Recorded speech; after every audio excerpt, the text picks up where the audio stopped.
friendships matter. Social connection matters. It's not just nice to have, it's essential to health and longevity. So treasure your friends, treasure your old friends, and build new ones too.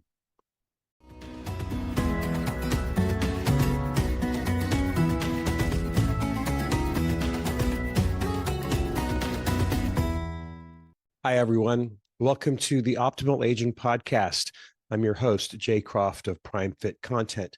This show is for fitness, health, and well-being professionals trying to reach more people over 50. And I usually interview an expert or thought leader or gym owner, something like that, on these topics. But today I want to do something different. I want to share a personal story with you, one that got me thinking about some of the most important aspects of healthy aging that shouldn't get lost in all this talk about marketing and messaging and programming fitness for people over 50. And before I go any further, let me apologize for my stuffiness. While I was traveling over the weekend, I discovered a new allergy or picked up a bug or something, not really sure what. Anyway, last weekend, I was in Fort Collins, Colorado, for a mini reunion with college friends. It had been almost 40 years since we were all together, although I've stayed in touch with many of them individually. We bonded in the 1980s while working on the student newspaper at Colorado State University, the Collegian, which provided the single most important part of our college experience for all of us, I think. And now, 4 decades later, we came together again. There wasn't any special reason. Someone just got the idea, started calling the others, and suddenly there we were. And all weekend long, there wasn't any great big drama or shocking revelation, just lots of love and good vibes all the way around. Beautiful weather in this idyllic college town at the foothills of the Rocky Mountains. But the weekend offered plenty of lessons about aging, resilience, and connection that I think are worth talking about here and keeping in mind as you work with people who are 50, 60, 70, and over to help them live healthier, happier lives. First, lifelong friendships and how they relate to healthy aging. You know, some friendships just pick up right where they left off, no matter how many years go by. That's what it was like for us this last weekend. The years just vanished instantly. We were back in the college newsroom, back in the tavern, back in the student union, trading stories and laughter and looking ahead to the future, right? Now, science tells us what we already know in our hearts. Strong relationships are good for our health. Loneliness has been linked to heart disease, early death, dementia, all sorts of health problems. And on the flip side, people with deep connections tend to live longer and live healthier lives. That reunion reminded me that friends from our formative years, the ones who knew us before careers and marriages and kids and setbacks and gray hair, can be especially powerful. They remind us of who we were, who we wanted to be, and they help us see who we've become, maybe even reconcile any differences. For those of you running gyms or working with clients, this talk about social connections for people among the older crowd has a direct takeaway. Community matters, not just lifelong friends, but new friends, people we associate with on a daily or weekly basis. People don't come to you just for the workouts. They come for the relationships as well, a sense of belonging, a shared experience, mutual accountability. So creating space where friendships can form is just as important as your fitness programming. The second theme, reinvention after disruption. Now, most of us from college in this group of friends, after graduation, we went into newspapers. That was our chosen field. And back in the 80s, who had any idea that there would ever be any problem with that, right?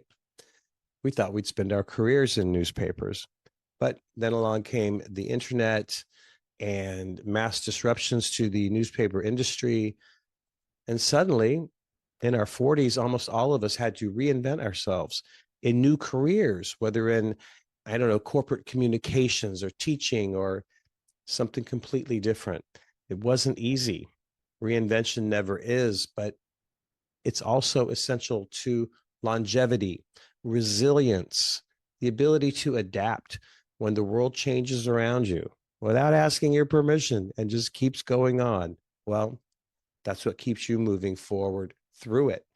And that doesn't stop, at college graduation. Oh, here's your degree. Everything's set now. It doesn't stop in your 40s when you're working in your careers, and it doesn't stop in retirement either. So we always have to be resilient and open to change.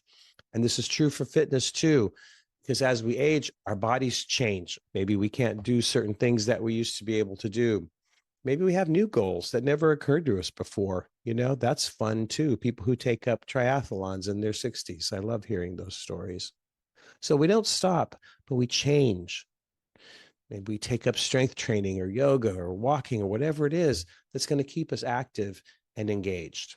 And so for you business owners, think about your clients and your prospects. Many are coming to you at a time of reinvention.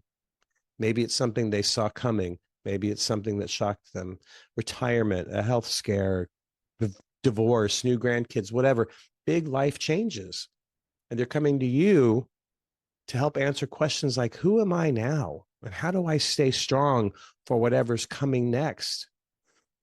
If your marketing and your services reflect that you understand all of this, you're going to build deeper trust with these folks, and they're going to be better, longer customers for you. Finally, the third theme that emerged for me anyway over the weekend was mortality. Now, if you get a group of 60 somethings together, there will inevitably be some in the group who are facing serious health challenges or have in the past faced serious health challenges, right? It's just a fact of life. And at least two of our college crew are no longer with us. They've died in the years since school.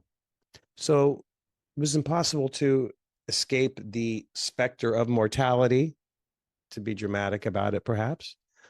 But it's always there as we age in particular, and you can't deny it. But here's what struck me and what I hope to take away from the weekend is that nobody was morbid about it. We talked about it without it becoming this depressing topic. We laughed, we told stories, we talked about hope and fear, and we enjoyed every minute. And that's a powerful lesson. We can't deny that aging brings health challenges, but we don't have to let them dominate the narrative either. Humor, camaraderie, purpose, these are the antidotes.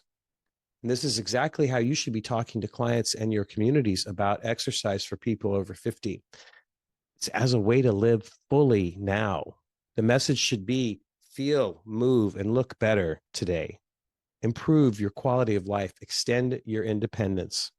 Go ahead and play with the grandkids, travel, dance, enjoy your life. I was 22 years old when I graduated from CSU.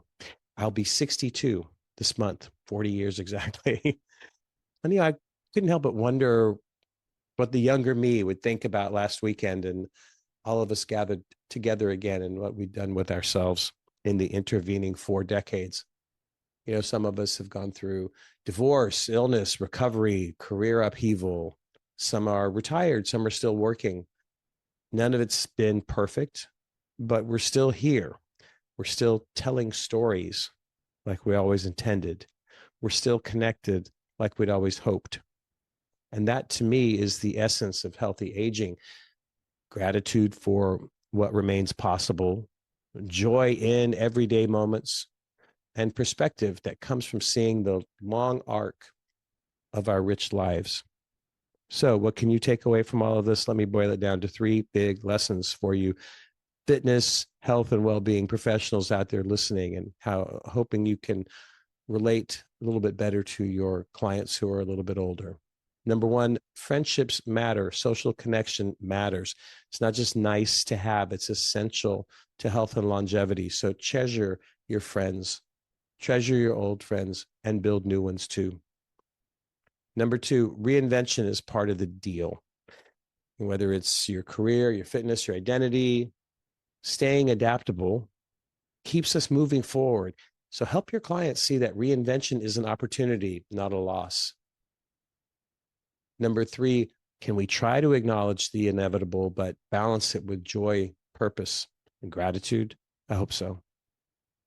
Last weekend in Fort Collins didn't deliver one big dramatic moment for me, but it gave me plenty to think about when it comes to optimal aging, plenty to feel good about, to be grateful for, like great old friends and new memories to go with the old ones.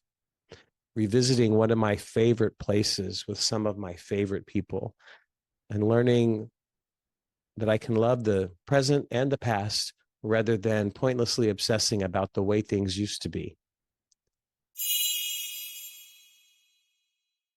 Hey, are you a fitness professional trying to grow your business with people over 50?